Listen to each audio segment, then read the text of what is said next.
Dalam tradisi pembelajaran akidah Ahlussunnah wal Jamaah, kita mengenal beberapa nama kitab yang sampai sekarang masih dijadikan sebagai kitab-kitab rujukan atau kitab-kitab sandaran, kutub mu'tamadah, yang dipelajari sekaligus diajarkan oleh para ulama dan para penekun dunia ilmu kalam untuk menjelaskan dasar-dasar akidah Ahlussunnah wal Jamaah.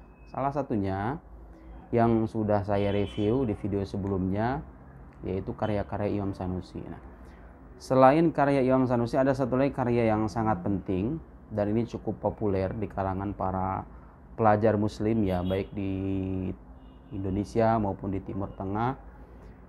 Karya yang satu ini fenomenal, banyak mendapatkan komentar atau syuruh dari para ulama-ulama yang lain. Bahkan penulisnya sendiri punya 3 syarah atau komentar atau penjelasan atas matan yang beliau tulis ini. Nama kitabnya Jawharatut Tauhid. Bagi Anda yang pernah nyantri, barangkali nama ini sudah nggak begitu asing ya. Kitab Jawharatut Tauhid, ini matannya yang ada di tangan saya, matan Jawharatut Tauhid. Anda perhatikan ya, ini kitab yang pada mulanya berupa matan terdiri dari sekitar 144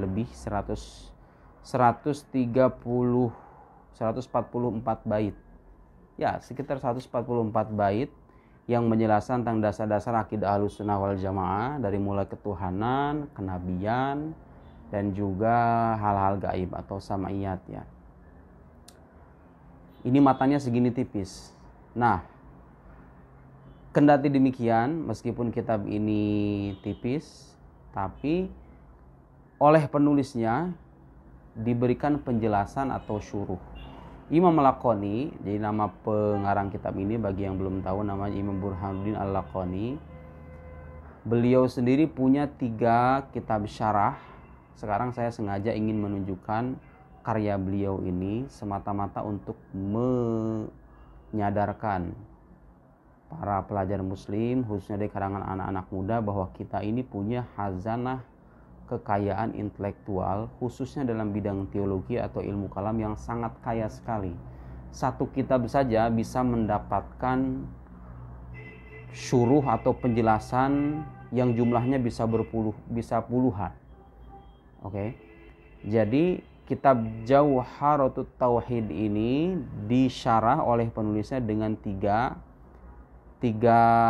level syarah. Pertama, ada syarah beliau yang ringkas ya, syarah sogir, syarah yang pendek, syarah yang kecil. Sogir itu artinya kecil, tapi Anda lihat sendiri kecilnya aja udah segini. Oke. Anda perhatikan tebal kitab ini 2 jilid ya. Bagi yang berminat untuk membeli kitab ini tersedia di Darul Basoir yang ada di belakang Masjid Al-Azhar. Saya udah lupa dulu harganya berapa. Ini per jilidnya sekitar 1000-an halaman. Oke. Ini 2 jilid. Nama kitabnya Hidayatul Murid di Jawharatut Tauhid. Karangan Imam Al-Laqani sendiri yang membuat nazam atau matan Jawharatut Tauhid ini, yang tipis ini. Jadi kitab setipis ini disyarah dengan kitab setebal ini. Oke.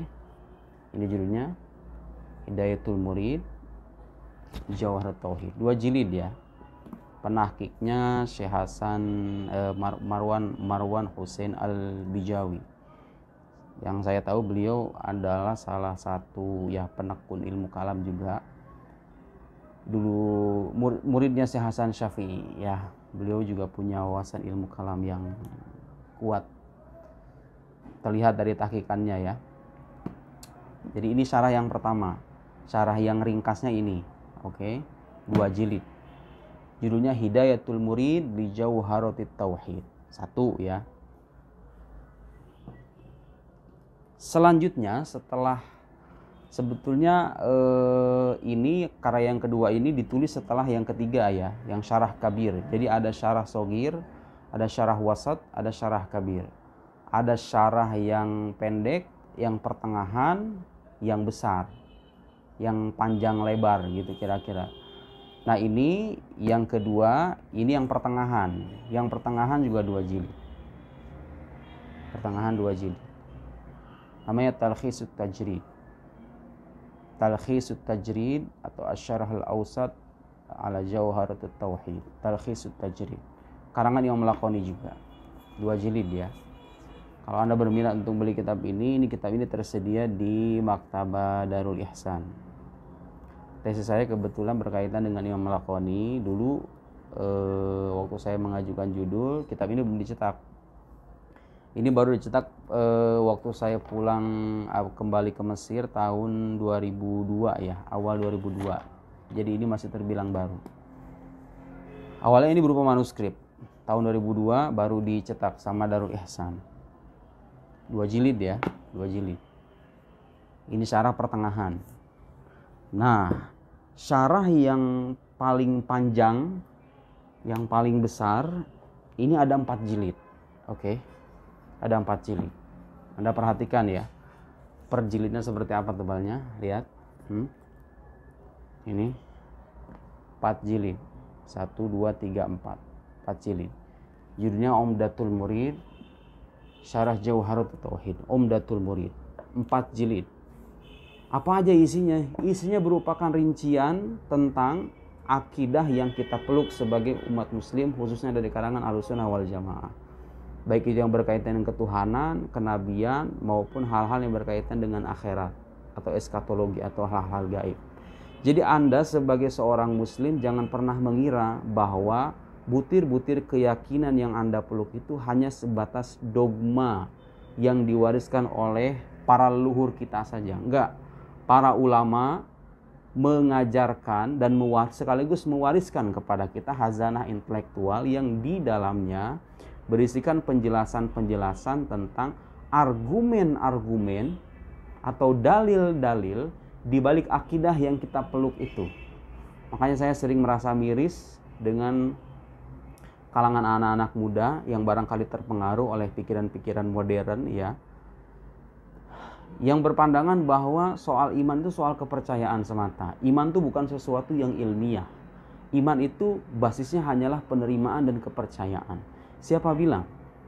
Terus kalau seandainya iman itu bukan sesuatu yang ilmiah, lantas kitab-kitab tebal ini ditulis untuk apa? Justru kitab-kitab tebal ini baru satu kitab aja. Kitab-kitab tebal ini ya, kitab-kitab tebal ini ditulis sebagai salah satu upaya dari para ulama untuk menjelaskan sisi keilmiahan dari butir-butir akidah yang kita peluk itu. Tentu mereka akan protes, orang-orang yang gak setuju. Bagaimana Anda bisa membuktikan bahwa itu ilmiah? Ilmiah itu artinya merujuk pada metode keilmuan yang sah. Ya, suatu kesimpulan yang ilmiah adalah suatu kesimpulan yang berbasis, yang pembuktiannya berbasis pada metode keilmuan yang sah. Pertanyaannya, adakah metode yang digunakan oleh para teolog muslim untuk membuktikan kesahihan butir-butir akidah itu? Itulah gunanya mempelajari ilmu kalam. Dengan ilmu kalam itulah kita bisa tahu bagaimana proses pembuktian yang rasional, yang kokoh, yang meyakinkan untuk sampai pada kesimpulan bahwa Tuhan itu ada. Dia punya sifat kesempurnaan, keagungan, keindahan, mustahil baginya seluruh sifat kekurangan.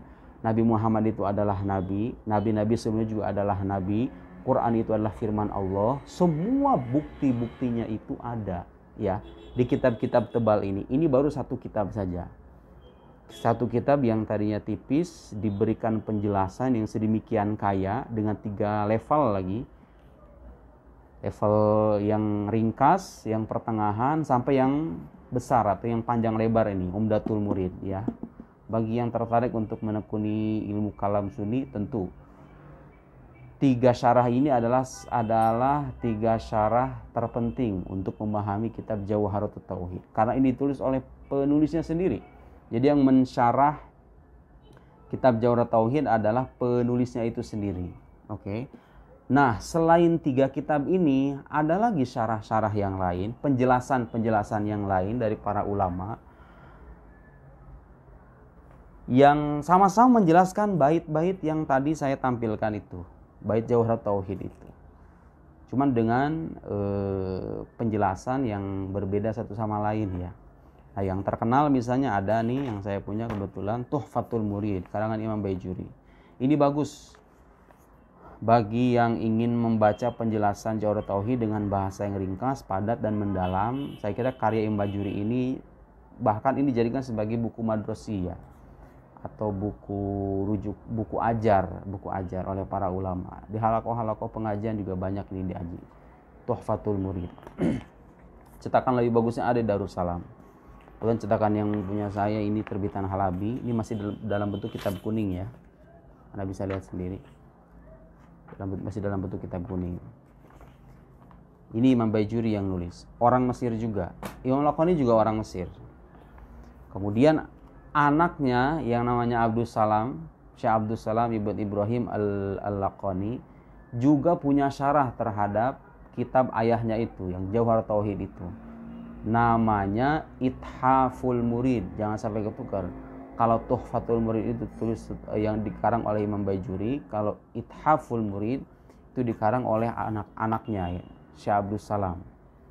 Nah, beliau juga punya syarah yang lain namanya Irsyadul Murid, Jawahir Tauhid. Jadi anaknya sendiri punya syarah. Ini juga sama dijadikan salah satu buku ajar ya oleh para ulama yang menekuni bidang ini. Ini yang saya punya kitab Ithaful Murid dengan hasyiah. Jadi kalau bagi kawan-kawan yang belum akrab dengan tradisi kitab kuning ya, ada yang namanya syarah, ada yang namanya hasyiah. Hasyiah itu catatan pinggir atas karya ini.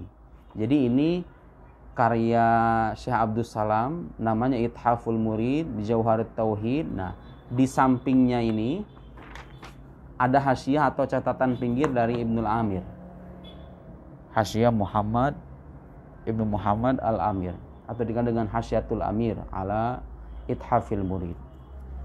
Cetakan yang lebih bagusnya barangkali ada Darul Kutub Ilmiah ya. Biasanya ini cetakan Halabi, masih dalam bentuk kitab kuning. Anda bisa bayangkan, kitab yang tadinya tipis diberikan penjelasan sedemikian kaya. Ada lagi, ini yang saya punya kebetulan, Syarah As-Sawi. Sama, ini orang Mesir juga. Syarah Imam As-Sawi ala Jawahir Tauhid. Sama-sama menjelaskan kitab Jawahir Tauhid. Anda lihat tebalnya, lumayan tebal. Ini cetakan yang bagus ya, cetakan dari Ibnu Katsir. Kalau yang mau membeli kitab Syarah Imam Sawi atas Jawahir Tauhid, saya rekomendasikan cetakan dari Ibnu Katsir. Penakiknya bagus. Cetakan Halabi juga ada. Saya tahu saya cetakan Halabi juga ada. Hasyiat Sawi. Kemudian ada lagi ini yang baru saya beli di pameran buku kemarin, Al-Jawahir As-Sunniyah ala Syarhil Aqidah Laqaniyah. Ini hasyiah atau catatan pinggir atas kitab Ithaful Murid yang ditulis oleh anaknya Imam Laqani tadi, yang namanya Syekh Abdus Salam tadi. 2 jilid ya, 2 jilid.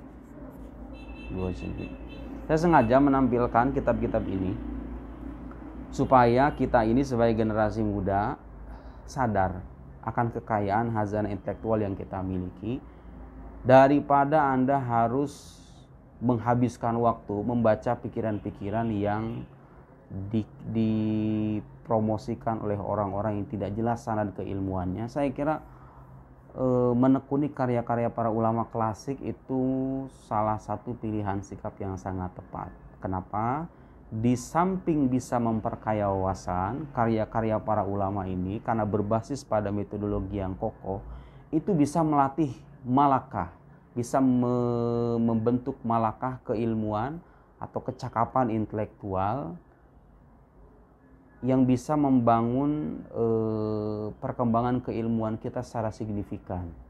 Jadi karya-karya para ulama ini diantara keunikannya ya, saya sering kali menjumpai teks-teks dari para ulama ini yang dikemukakan dalam paragraf-paragraf yang singkat, tapi isinya itu memuat penjelasan-penjelasan yang sampai detik ini kita butuhkan untuk membantah pikiran-pikiran yang menyimpang itu.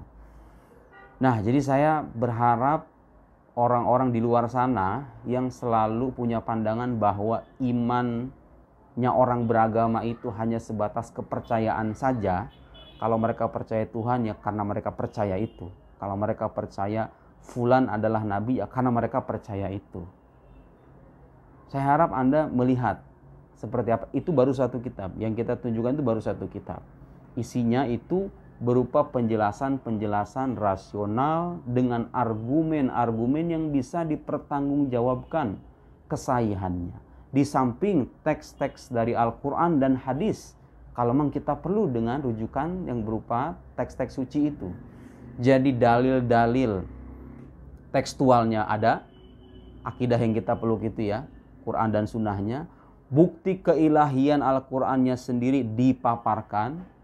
Bukti-bukti kesahihan akidahnya dalam ketuhanan juga dijelaskan. Tentang kenabian juga begitu, tentang hari akhirat juga begitu. Diberikan alasan kenapa kita harus percaya surga, neraka, hisab, sirat, dan lain-lain. Dan dengan demikian kalau kita mempelajari kitab-kitab semacam ini, maka di samping kita bisa berakidah dengan mantap, kita juga bisa mempertahankan akidah kita di hadapan orang-orang yang ingin meragukan kesahihannya.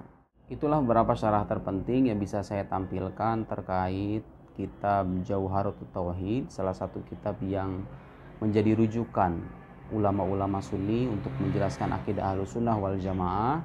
Ingat bahwa mempelajari ilmu akidah itu hukumnya fardu ain. Fardu ain artinya wajib bagi setiap muslim. Kalau Anda mengaku sebagai muslim, mau tidak mau Anda harus mendalami akidah yang Anda imani kesahihannya itu. Kalau Anda tidak mempelajari ilmu ini, maka dalam pandangan agama Anda sudah berdosa. Bahkan boleh jadi kalau orang hanya beriman dan keimanannya hanya sebatas ikut-ikutan semata, maka boleh jadi imannya tidak diterima oleh Allah Subhanahu wa Ta'ala. Demikian, semoga bermanfaat. Wassalamualaikum warahmatullahi wabarakatuh.